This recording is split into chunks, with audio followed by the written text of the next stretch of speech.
पूरे विश्व में 14 फरवरी का दिन वैसे तो वैलेंटाइन डे के तौर पर मनाया जाता है, लेकिन भारत के इतिहास में ये दिन जम्मू कश्मीर की एक दुखद घटना के साथ दर्ज है। आतंकियों ने 2 साल पहले देश के सुरक्षा कर्मियों पर आत्मघाती हमला किया था। 2 साल पहले 14 फरवरी 2019 दोपहर करीब 3 बजे जम्मू कश्मीर में एक ऐसा आतंकी हमला हुआ जिससे पूरा देश दहल उठा। पुलवामा में जैश ए मोहम्मद के एक आतंकवादी ने सीआरपीएफ के जवानों के काफिले में चल रही एक बस में विस्फोटक से भरी कार टकरा दी। इस आत्मघाती हमले में 40 जवान शहीद हो गए थे। हालांकि देश के प्रधानमंत्री नरेंद्र मोदी की अगुवाई में देश की सशस्त्र सेनाओं ने सीमा पार से हुए इस हमले का मुंह तोड़ जवाब दिया, लेकिन उन जवानों की शहादत की टीस आज भी बरकरार है।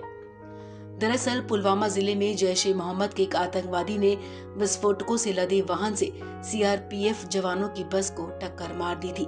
इस टक्कर के बाद एक जोरदार धमाका हुआ था और बस से जा रहे सीआरपीएफ के जवानों के शत विक्षत शरीर जमीन पर बिखर गए थे।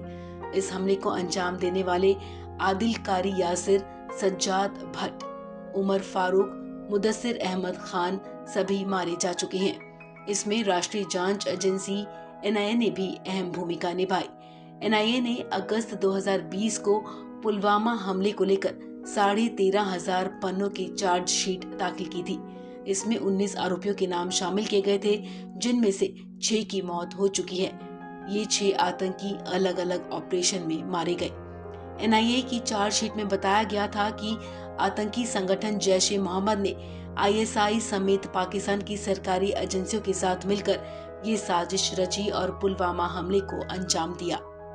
चार्जशीट में जिन 13 जीवित आरोपियों के नाम हैं, उनमें सबसे ऊपर जैश सरगना मौलाना मसूद अजहर और उसके 2 भाइयों रऊफ असगर मसूद और मौलाना अम्मार अली हैं। सबूत जुटाने में अमेरिकन एजेंसी एफबीआई की मदद भी ली गई थी। इस हमले के बाद देश में एक बहस छिड़ गई थी कि आखिर इतना बारूद आतंकियों के पास आया कहां से था।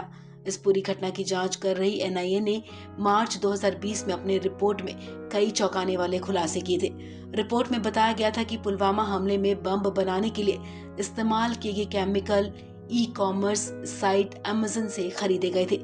एनआईए ने इस आतंकी साजिश में शामिल 2 आरोपियों को गिरफ्तार किया था, जिसके बाद कई खुलासे किए गए थे। एनआईए ने श्रीनगर के 19 साल के वैजुल इस्लाम और पुलवामा जिले के 32 साल के मोहम्मद अब्बास राथेर को मार्च 2020 में पकड़ा था। इस्लाम ने बताया था कि हमले के लिए आईडी तैयार करने के लिए सभी जरूरी सामान अमेज़न से खरीदे गए थे। इस्लाम ने कबूल किया था कि उसने आतंकी संगठन जैश ए मोहम्मद के कहने पर ही ऑनलाइन शॉपिंग की थी। पुलवामा हमले के कुछ दिन बाद ही भारत ने इसका बदला भी ले लिया।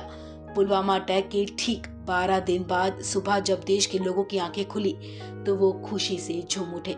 24 फरवरी को तड़के इंडियन एयरफोर्स के लड़ाकू विमान पाकिस्तान के बालाकोट स्थित जैश ए मोहम्मद के कैंप पर बम बरसाकर लौट चुके थे।